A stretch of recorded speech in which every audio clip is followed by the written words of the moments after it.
வக்ரத்தின் அடையாளமாக விசிக தலைவர் திருமாவளவன் உள்ளதாக பாஜக மூத்த தலைவர் தமிழிசை சவுந்தரராஜன் கடுமையாக விமர்சித்துள்ளார்.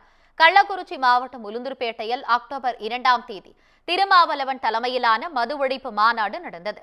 இந்த நிகழ்வில் பேசிய திருமாவளவன் தமிழிசை கூறிய கருத்து பதிலடி கொடுத்துவிட்டு தன்னை போலவே தமிழிசைக்கும் மது பழக்கம் இருக்காது என நம்புவதாக தெரிவித்தார்.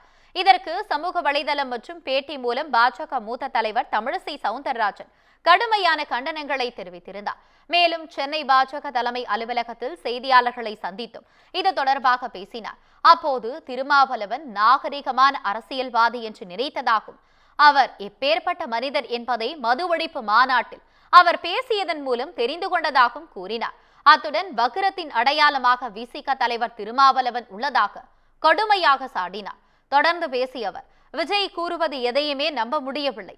கடைசி திரைப்படம் என்று விஜய் கூறி வருகிறார். ஆனால் இன்னும் எத்தனை கடைசி இருக்கிறது என்று தெரியவில்லை என விமர்சித்தார். மேலும் இளைஞர்கள் வேலைகளை விட்டுவிட்டு மாநாட்டிற்கு வர வேண்டும் என்று ஆனந்த் கூறுவது எந்த வகையிலும் ஏற்றுக்கொள்ள முடியாது என்று ஒன்றும் கூறினார்.